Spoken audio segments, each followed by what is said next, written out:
In the previous segment, I briefly discussed or reviewed the history of Iran from the ancient time to the present time.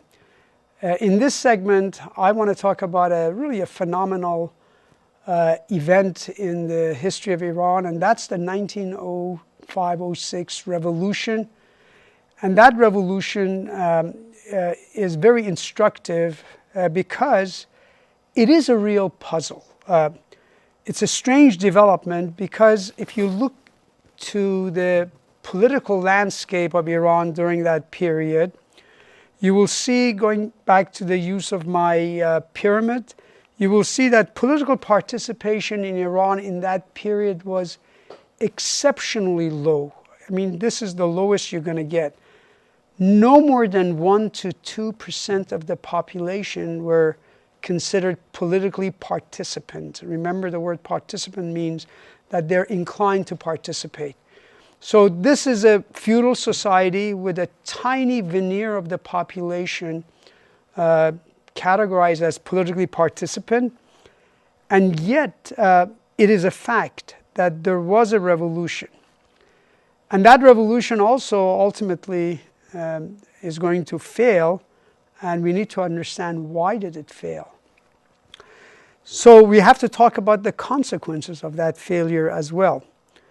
The other thing about the revolution that is, again, phenomenal is that it was a liberal revolution, and it led to the creation of a democratic government, the constitutional form of government. The constitution of that government was essentially a translation of the constitution of the country of Belgium.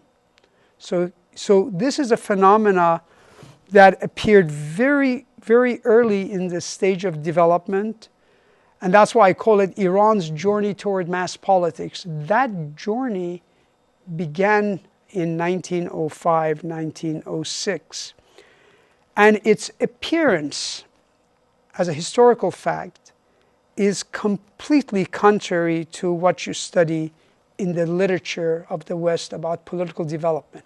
It just should not happen. And yet, it did happen. So, perhaps the best way I could explain how that revolution came about is to begin with the period just before the revolution in 1905.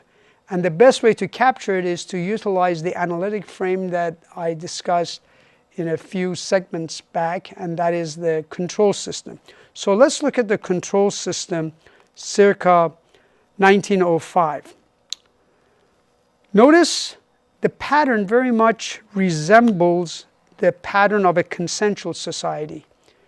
You may recall I said the consensual society, if you view it as a genus, it has two very different species. One is the one you're familiar with. It's what we call the democratic, modern democracy or democratic forms of government. The other one, amazingly enough, is almost the antithesis of it. It's the traditional society. And in 1905, Iran is a feudal society, and the patterns of control that I'm depicting here is that of a traditional society, not a democratic modern state. Notice that normative habitual, that refers to the widespread acceptance of the dominant political norms. That's at the primary level. It means that people are accustomed to view kings in terms of divine rights. It hardly occurs to anyone to challenge that. The most attentive, politically attentive people, remember we said about 1 to 2% of the population falls in that category, are the bazaar merchants. They work in the bazaar, and mostly merchants, but they too really lived in a kind of a gilded system, reminiscent of the gilded Europe. Everything in this society is routinized. If you have a system like that, you really don't need to control masses because people pretty much follow by custom their way of life. The system is still authoritarian because you don't have the freedoms and institutions we associate with modern democracy. But notice that the coercion see is at the lowest level, at tertiary. You really don't need to coerce people if they're not very much inclined to challenge you. They pretty much accept it. So the real trouble for this type of a regime is that if you fail to satisfy the utilitarian demand, especially the material needs of your population, you could get into trouble. And in this type of a system, if you don't have enough control of the country, you have banditry, you have unrest, you got tribes, and as a feudal society, the central government is very weak. Remember I said one of the changes is the centralization of power, one of the four universal patterns of change. So in this society that I'm describing to you, you're looking at, again, a feudal society with a weak central authority. Now, if you look at the leadership here at the 1 to 2%, and you blow up the very, very top 10% of that 1 to 2% to get a picture of the governing elite, that's my next slide that I want to show you. When you blow it up, this is what you should see. So there are really two groups of elites that fit the model. One is the traditional anti-change elites, and then there is a larger liberal pro-change elites. Now remember who these people are. The pro-change elites are the people that essentially were the children of the aristocrat. They went abroad, they learned the Western values when they were educated in the West, and when they came back, they wanted to change their country. The traditional elites are the people that want to preserve essentially the status quo system. So in a system like this, you really have a battle between the two groups. Notice the third group, the authoritarian modernizers or the totalitarian modernizers, are absent in this period. There's just two groups. Later on, when we get to 1952, we had three groups, if you recall from previous segments. So who are the traditional anti-change leaders? First, you have the religious leader, very, very conservative people. They are worried about Europe, they're worried about modernity, and they want to keep it out in order to preserve their control in society. So the first group of these traditional leaders are the religious leaders. The second group are the landowners. The landowners love the feudal system because they have a great deal of decisional freedom in their own fiefdom. So they don't want a central government because in a feudal society the central government is weak and the landowners have a great deal of freedom to run their own affairs. And finally, the third element in the group that we call the traditional leaders are the tribal chiefs. Again, Iran had a lot of tribes and still has some, and the tribal chiefs also would want a great deal of autonomy in running their own affairs. So the traditional anti-change leadership is composed of these three groups. Now, the politics here, it's very complicated. If you are made a governor of a province, let's say province of Kerman in the southeast of Iran, you really have to know the lay of the land. You have to know who are the important people and how you're going to end up preserving your governorship. Also, the court politics is very important. So you have to get some idea how the central government, the court there works and what you have to do to maintain your power. So if you have a problem and you want to use coercive force to deal with it, the only thing you have available to you is a very small elements of rural police or the gendarmes.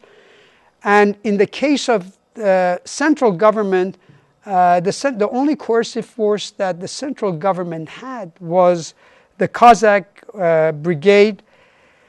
And these people were very low salaried individuals who oftentimes could not survive under meager salary. So oftentimes the police ended up to be, or the gendarmes ended up to rob people and to prevent people to be able to have a normal life because you couldn't trust the police. Otherwise, if you had trouble with a particular tribe, if you're the king, you may try to kill their son or try to assassinate the tribal leader. And sometimes you would castrate their son. It was not uncommon. Bribe was a routinized corruption and was essentially institutionalized. As I said, if you go back to the previous slide, if you notice, the coercion was at the lowest level, which means that you really didn't have much of a need to coerce people who followed the dominant political norms. But when you had to use it, it could be very, very brutal. The case in point is one of the Qajar king. In fact, the founder of the Qajar dynasty was, his name was Agha Muhammad Khan Qajar. He was castrated, he was a eunuch at a very young age, and when he managed to get back to power, he was ready for revenge. This is in the 19th century. And he held it against the people who had castrated him. So to give you an illustration of how brutal that was, he ordered 40,000 eyes to be sent from the province of Kerman. So that kind of gives you some idea how extreme coercion can be. Fortunately, most of the eyes that was sent to the capital were sheep eyes, not human eyes.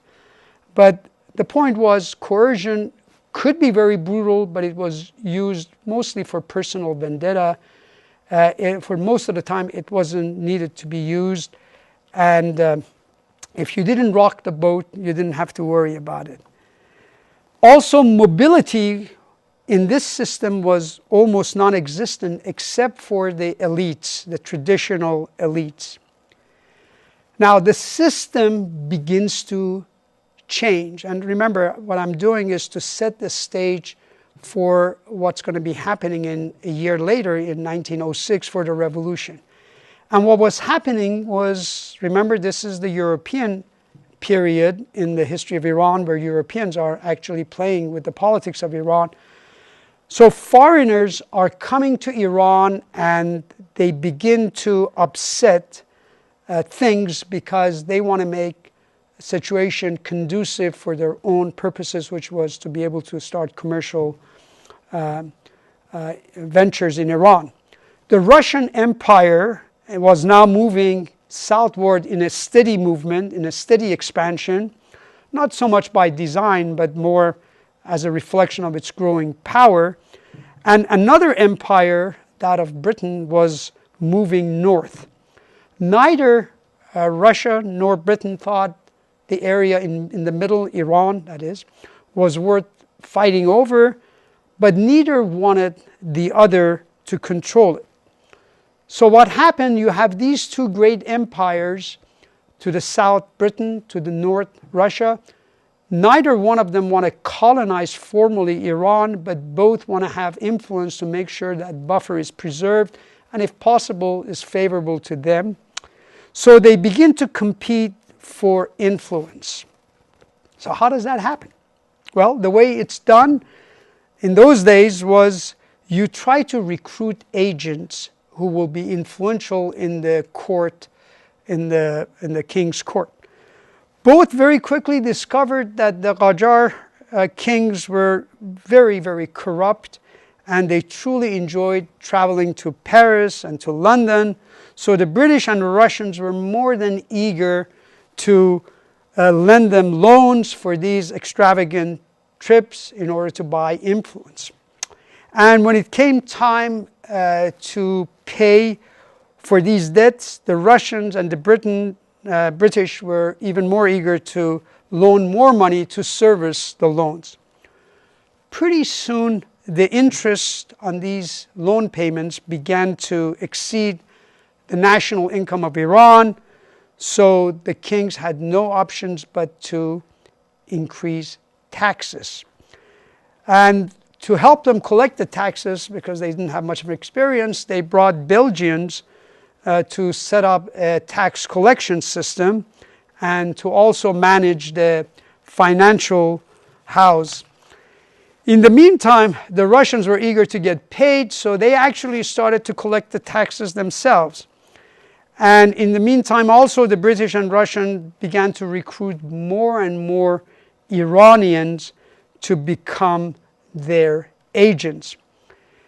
The Shah would therefore have some British agents, some Russian agents, and some people that would be truly their own personal agent, that is the king's personal agent, worthy of trust. And that led to a system in which we call that a policy of negative balance. So I want to illustrate what was happening. The negative balance refers to balancing the interest of these two competing empires, who each would have a certain number of agents in the king's court, helping them to preserve the influences of each, their respective leaders. The X refers to those agents that truly belong to the king. These were not either British or Russian. The king could trust them. Notice the other part of the group, B1, B2, B3, B4. These were individuals who were identified as British agents. The British were influencing the court, telling them to make sure that so-and-so is the Minister of Finance, so-and-so the Minister of Post and Telegraph, etc. And the R's refer to the Russian agents. So the policy was to balance the British against the Russian. And that's how the kings were able to preserve some semblance of independence by balancing the agents on each side. So that's why the policy is called the policy of negative balance. I want to add a quote from a Russian czar about this phenomena that I just talked. It says, "All Iranians are for sale, but you cannot buy any one of them." This is attributed to a Russian czar. So what do you think he meant by that? All Iranians are for sale, but you cannot buy any one of them. It really depicts what was happening with the policy of negative balance. What he meant was that Iranians are willing to be bought by you so long as your agenda also matches theirs.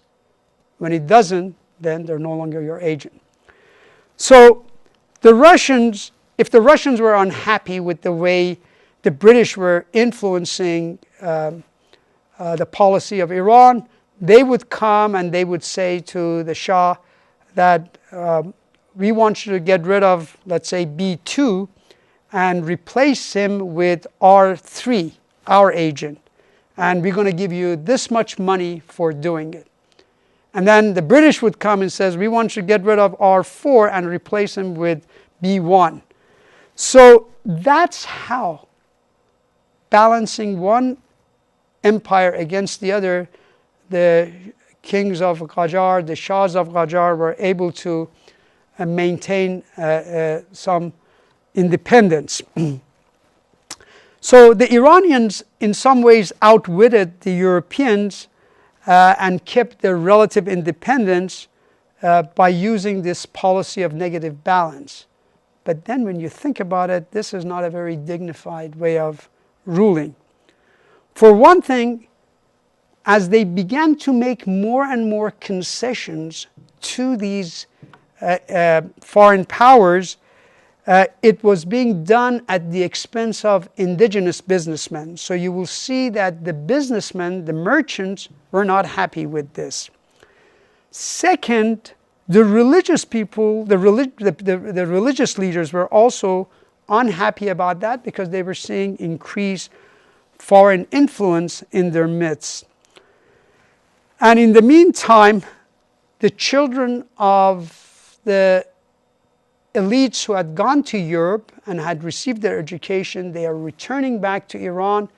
They see the mess that was created by the Qajar, so they are also restive. So that is the beginning of the phenomena that we call the 1905 revolution, which, as I said, by standard academic literature, it should have not happened, and yet it did.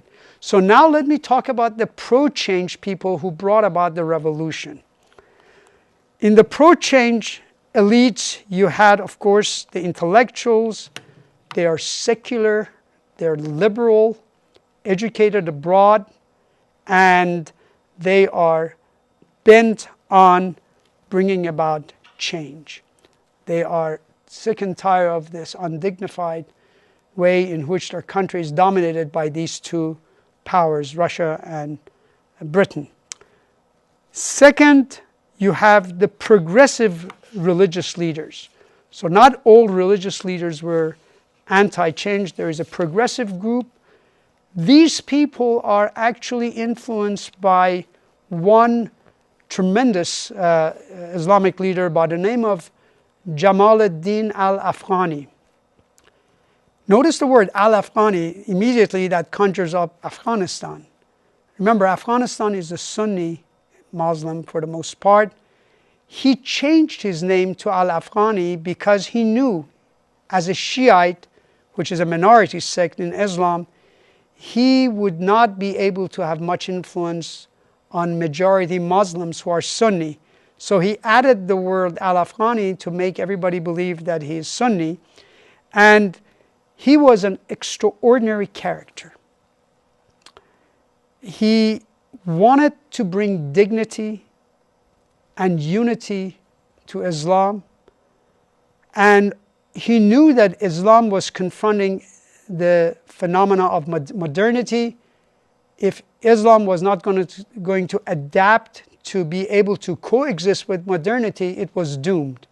So therefore, you're looking at a very progressive individual who wanted to sort of update Islam, who wanted to modernize Islam in some areas to make it compatible with the very idea of modernity. So al-Afghani becomes the primary influence in the politics of the region, and not just Iran. He's very influential at this time also in Egypt.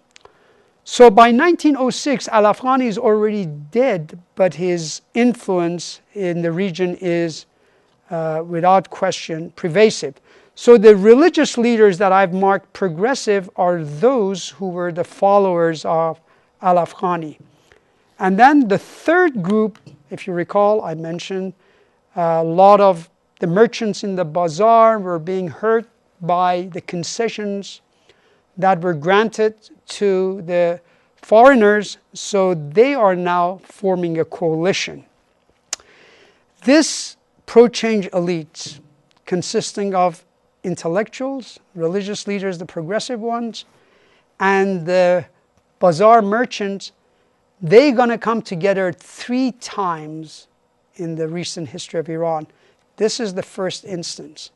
They're going to come together again in 1952, and then the last time in 1979, the second revolution in Iran. So this is a very important group to keep in mind. The coalition of these 3 groups are the pro-change group. Now, put yourself in the position of the king. Suppose you're the king and you got this nice system of feudal government or feudal society that working well for you as far as not being challenged.